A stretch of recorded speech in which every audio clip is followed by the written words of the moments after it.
to the novel coronavirus and the worst for hiding the truth from the world, even misleading the WHO and blaming other countries for the outbreak. If you think the COVID crackdown measures are brutal, then what do you feel about this? These people locked up in quarantine camps being treated worse than prisoners. Toilets are being used as quarantine centers, inhuman living conditions in quarantine camps. Children isolated from their parents. The risk of infection continues to be low in the capital city of Beijing. However, makeshift camps are coming up here as well. The Chinese people continue to suffer. They are made to pay for their stay in these quarantine camps as the government monitors health status digitally through COVID passports.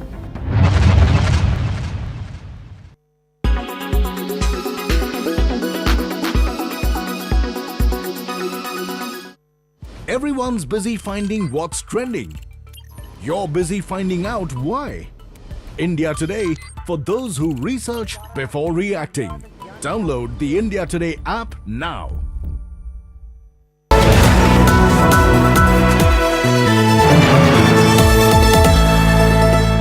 Presented by CoinDCX, your gateway to crypto.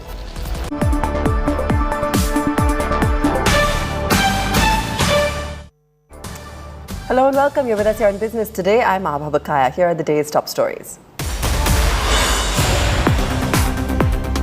Indian markets at a new high despite global markets falling due to Chinese concerns.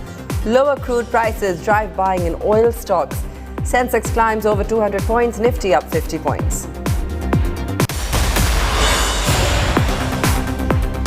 Business Today TV's market guru, MK Global's Krishna Kumar Karwa, on his top bets in the current market, says earnings will continue to deliver over the next 6 to 12 months. Also remains bullish on manufacturing space over the medium term.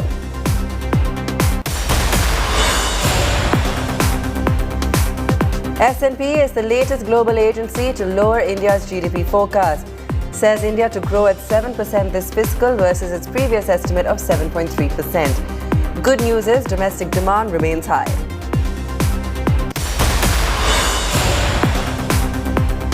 Amazon continues its gradual shutdown in India, pulls the plug on its distribution vertical which linked wholesalers and retailers. Spokesperson says company is committed to India, committed to investing in India. Series of flops this year hurts brand values of top Bollywood stars. Reports say advertisers have reduced ad rates of superstars like Ranveer Singh and Akshay Kumar by up to 20%.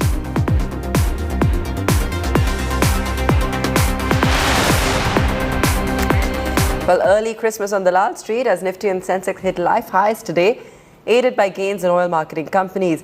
Crude oil prices slid following protests in China, and that also led to that uptick on the exchange. Nifty mid-cap and small-cap outperformed their larger peers. The Nifty Oil and Gas Index rose over 1.5%, powered by BPCL and RIL.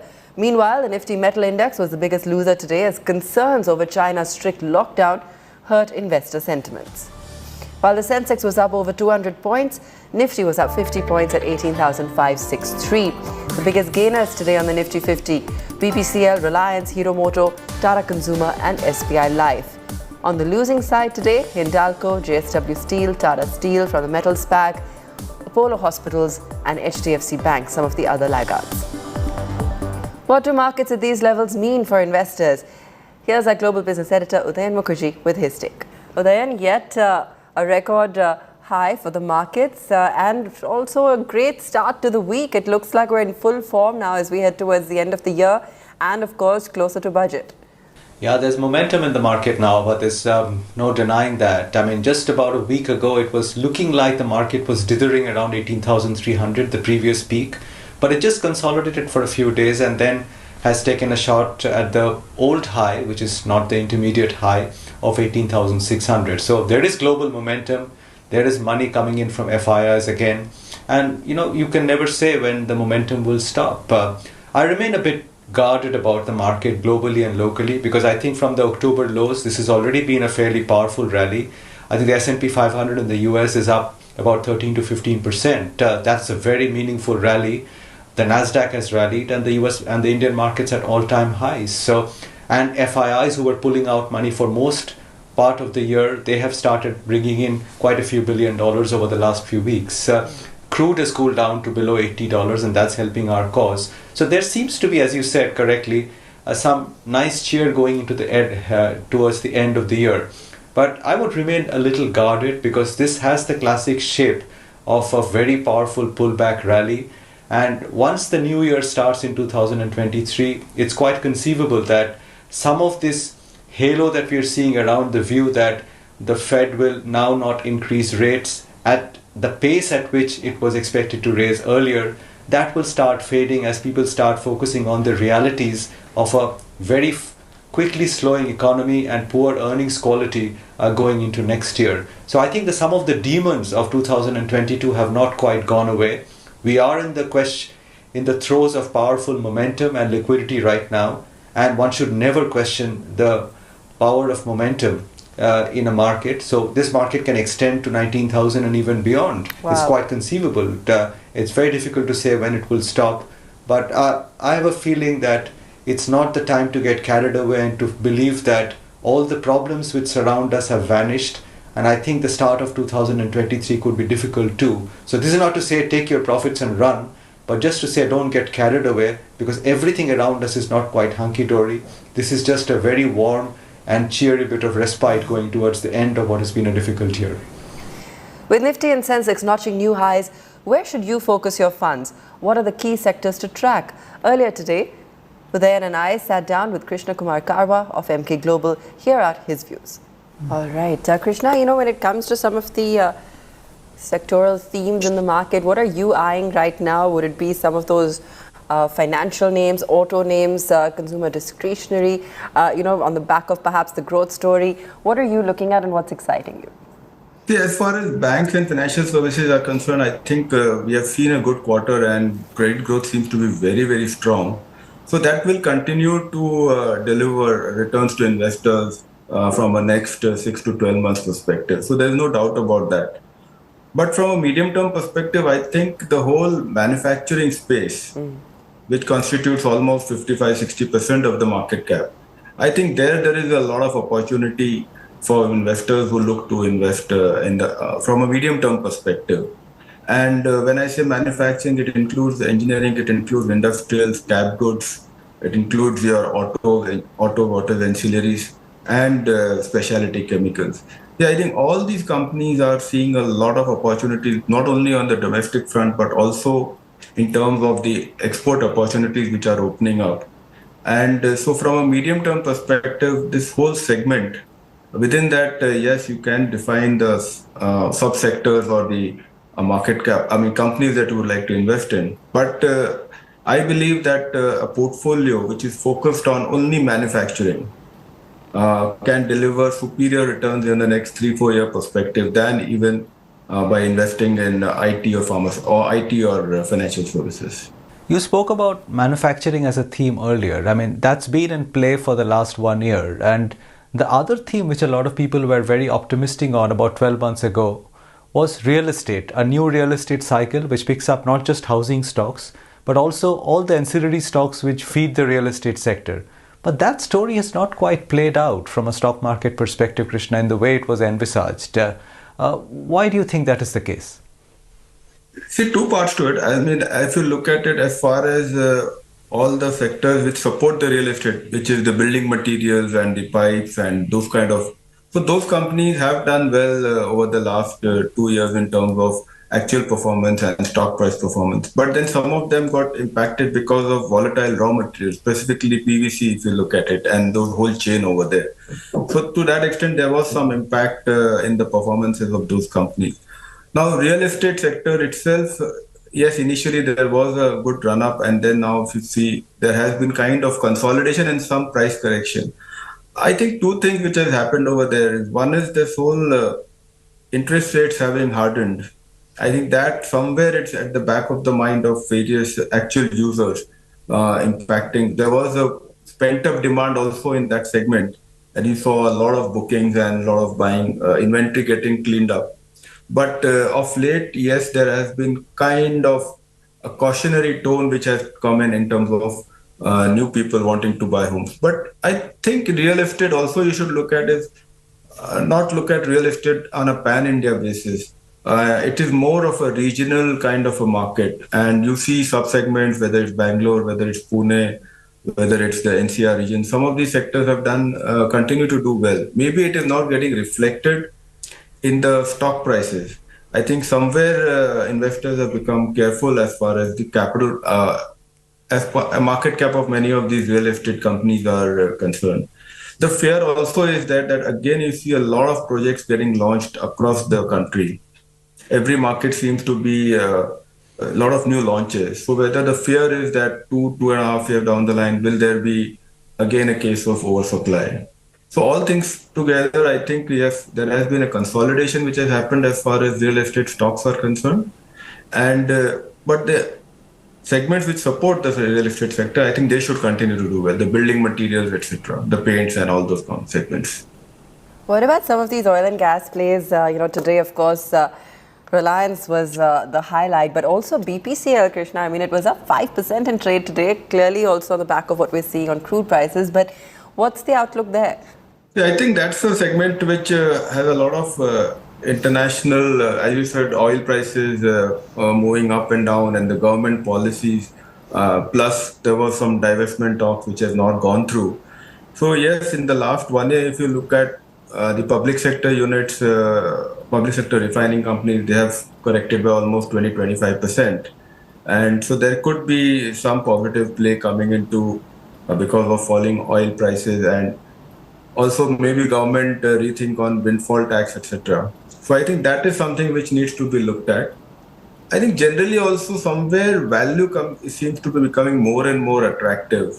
So amongst public sector, if you have seen across there has been a lot of positives wherever there is value. So value over growth, it seems that value is getting a flavor, and maybe some of these companies could also be benefiting over the overall general theme that the valuations of these companies are attractive, and you could see possibly some uptick.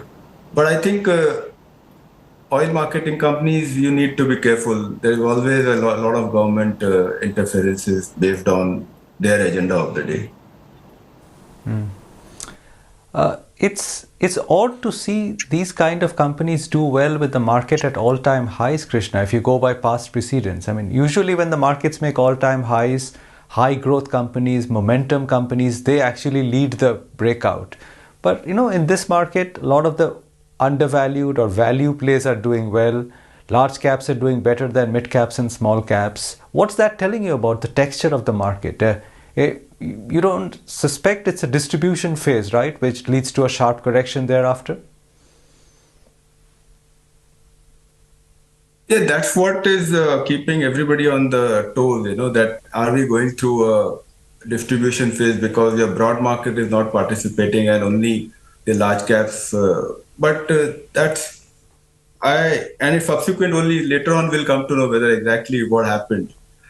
But having said that, look at it this way, I think thematically or from a thought process now, we have seen that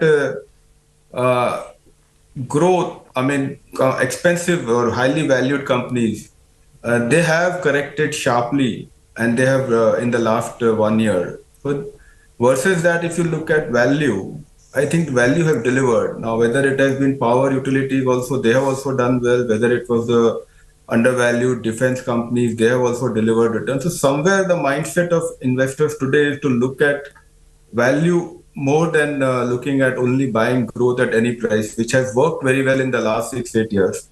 But in the last 1.5 years, if you look at it, wherever there was very expensive valuations, stocks have corrected and corrected sharply, including the bellwether IT stocks. I think they have delivered negative 25% returns in the last 1 year, where there was an euphoria, but the valuations had gone. So my sense is that markets have become very, very expert in terms of analyzing where the opportunity is, where the under ownership is, and accordingly it is getting invested. It's not blind, it is not in a euphoric phase currently. It's a very rational decision which is going on in the market in terms of where to invest in and where to avoid. So that is what has happened. And also what we have seen is in the last 6, 8 months, the way the platform companies, where growth was valued at astronomical valuations, say 12 months ago, they have corrected sharply. So I think investors have combined all these experiences that better to be in value rather than get taken in by high growth with with limited visibility of profitability. Let's take a very quick break. Later on the show, Amazon rationalizes its businesses in India and a string of flops strips Bollywood stars of their brand value.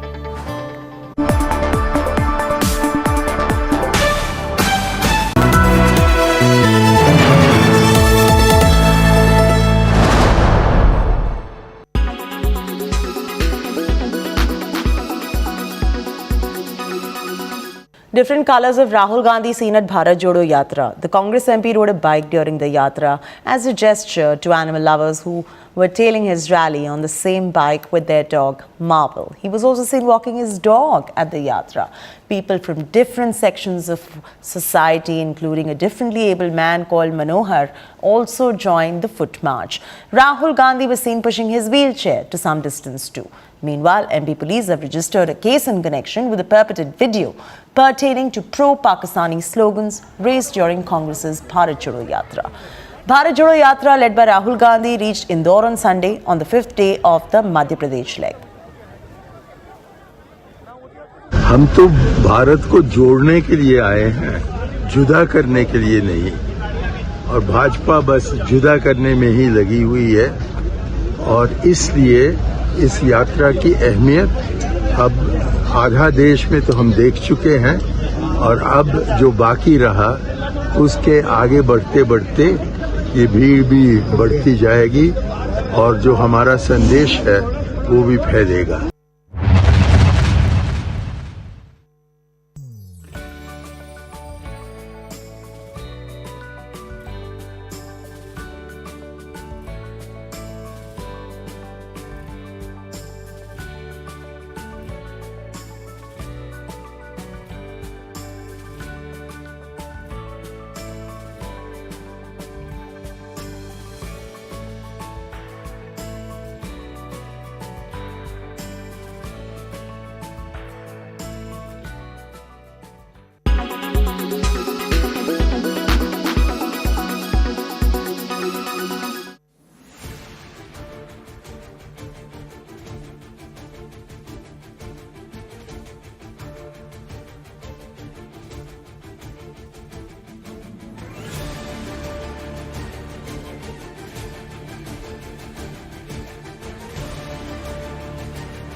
Welcome back. Shifting focus to the macro picture, a quick run-through of the highlights from the S&P Global Ratings report that was released over the weekend. The rating agency has revised its India forecast downwards by 30 basis points to 7% for FY23. The FY24 projections have also seen a 50 basis point downtick to 6%. The agency has, however, retained its forecast on inflation at 6.8% for FY23 and 5% for FY24. Projections on the repo rate front have been upped by 35 basis points to 6.25%. S&P expects the rupee to end at 79.5 to the dollar by the end of FY23. They, however, believe that the domestic demand-led economy will be the least impacted by the global slowdown. S&P joins a slew of agencies which have slashed India's economic growth projections. Goldman Sachs has gone ahead and slashed their forecast from an earlier 6.9 to 5.9%, whereas Moody's pegged India's growth at 4.8%, much lower than that of Goldman. It is as strong as about 2.5 trillion with State Bank of India itself.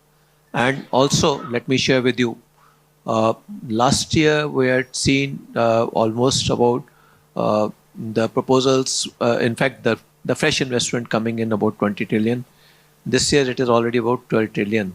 So that is a very clear reflection that people have faith in the demand in the economy. I think that is something which is most important. And I would say that if at all there's a demand in the economy, perhaps the corporates are willing to invest, corporates are willing to come with the infrastructure and also the capacity creation too. After pulling the plug on Amazon Academy and its food delivery service, Amazon has now shut down its wholesale distribution vertical. The business was operating in Karnataka and was providing a link between wholesalers and retailers. An Amazon spokesperson confirmed the move but said that the company remains committed to India. We're joined by my colleague Akanksha Chaturvedi, who's tracking all those updates. Akanksha, what's happening with Amazon in India? Well, yes, that's right. Amazon has decided to scale back on its India operations, and the latest decision in this series has been the winding down of Amazon distributions. Amazon distribution mainly operated out of Karnataka, where it worked as a wholesale distribution service, a wholesale e-commerce service, and the company has decided to phase it out. It's worth noting that this is not the only Amazon India operation that has been shut down. Recently, the company announced that it would also shut down Amazon Academy, which was their edtech vertical, and the company would also be closing down Amazon Food, which was their food delivery vertical. All of this is to cut costs amid the global economic slowdown. The company also announced recently, earlier this month, that they would let go of 10,000 people in a mass layoff round. And Indians working at Amazon India, started receiving voluntary separation programs. This was a scheme wherein the company offered certain monetary benefits to people who decided to resign themselves instead of being terminated by the company. Well, this did not bode well with the Ministry of Labour, and Amazon was called for a hearing by the ministry where the company claimed that all these resignations would be voluntary and there's no undue pressure being put on employees. So as we can see, this is a series of rapid cost cuts by the company which expanded at a very exponential scale in the past decade. So it's going to be interesting to see how the company pans out and how it pans out in India, especially amid these mass cost cuts. Thanks for that, Akanksha. Gujarati traders are eyeing Bangladesh to sell their wares, including textile and fabric. Business Today TV's Chetan Bhutani caught up with Himanshu Bodawala, President, Southern Gujarat Chamber of Commerce, who spoke about the export boost and what all the government should do for Surat's textile industry. As far as textile is concerned, our textile export is only just very negligible, 4 to 5%. But as our textile minister Piyush Goyal ji said, we want to grow to 50 billion of the market cap. So Surat and South Gujarat textile entrepreneurs are working very hard to increase the export. And Chamber had taken one initiative to go internationally. We are organizing 5-6 exhibitions domestically. But for the first time, we are coming with an exhibition at the Bangladesh for taking up whole textile value chain. Why Bangladesh? At present, Bangladesh is the biggest garment hub. And what they need fabric, which is now at present they are procuring from China. And we are trying that Surat fabric goes there so that export can be increased from Surat. And we are expecting in next 4 to 5 or at least 10% of increase in textile. 4 to 5% increase in textile. Yeah. Right. The elections are around the corner. What are the expectations of the industry? Have you made any demands to the government? What do you want from the new government to come in? Who do you think will be the flavor of the season, sir? Well, we have one of our old demand to revive tough scheme. Textile Upgradation Fund scheme that was closed on the 31st March 2022.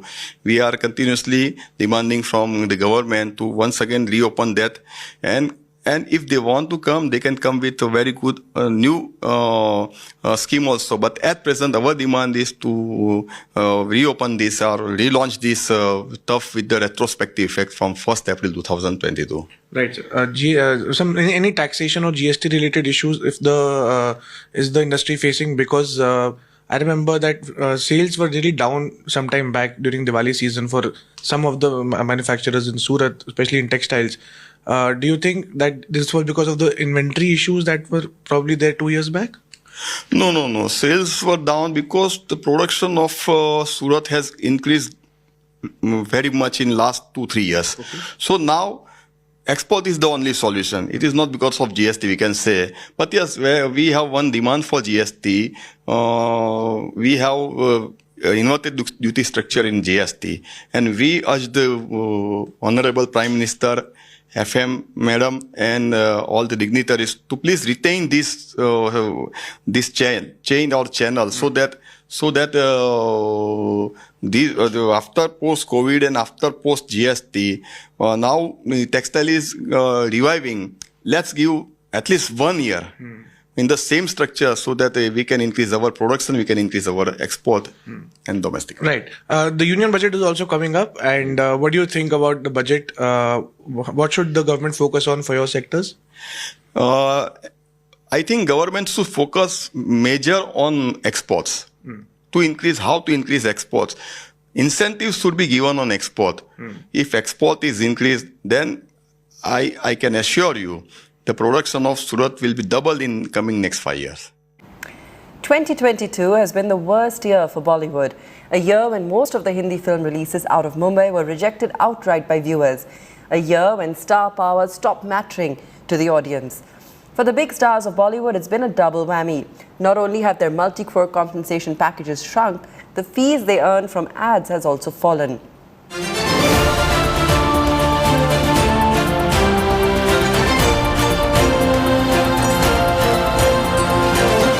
They are the biggest Bollywood stars, heroes of the silver screen, icons for millions of their fans, who are now trying desperately to cling on to their crumbling lofty perches. Their foundations shaken to the core by a series of flops, by rejections from the same audience that adores them. Bollywood's Khiladi, Akshay Kumar, has had 8 flops since Lakshmi in 2020. These include Bell Bottom, Atrangi Re, Bachchan Pandey, Samrat Prithviraj, Raksha Bandhan, Katputli and Ram Setu. His only hit during this period has been Suryavanshi.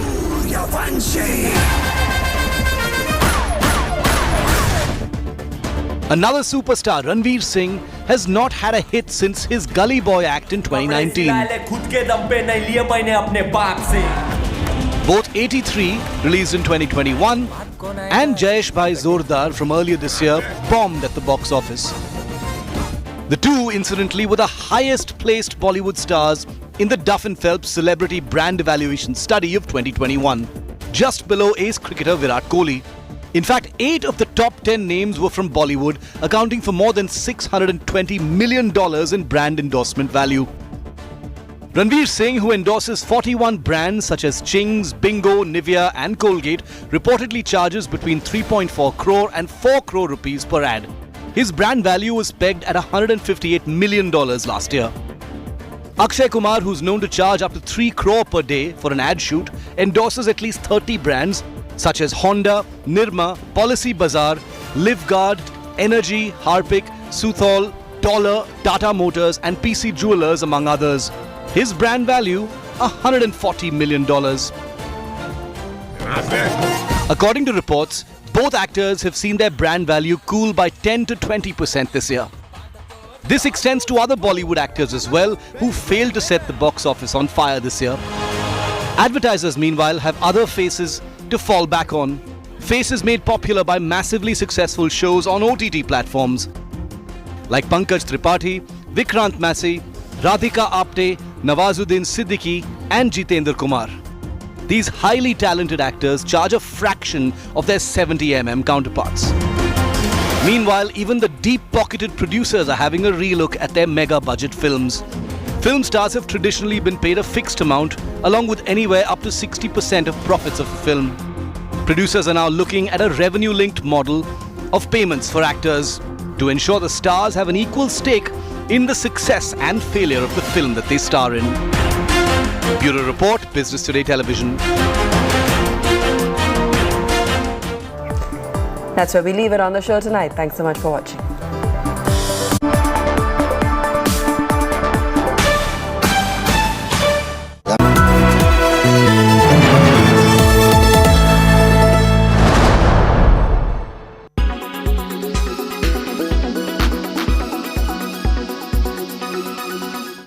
The Butcher of Delhi.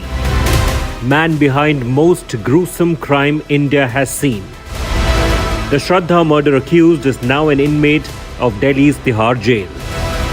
Aftab Amin Poonawala, accused of chopping Shraddha's body, is lodged in highly fortified jail number 4.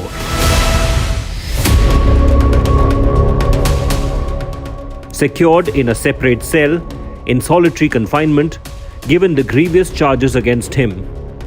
Keeping his security in mind, the secured cell is meant to hold one accused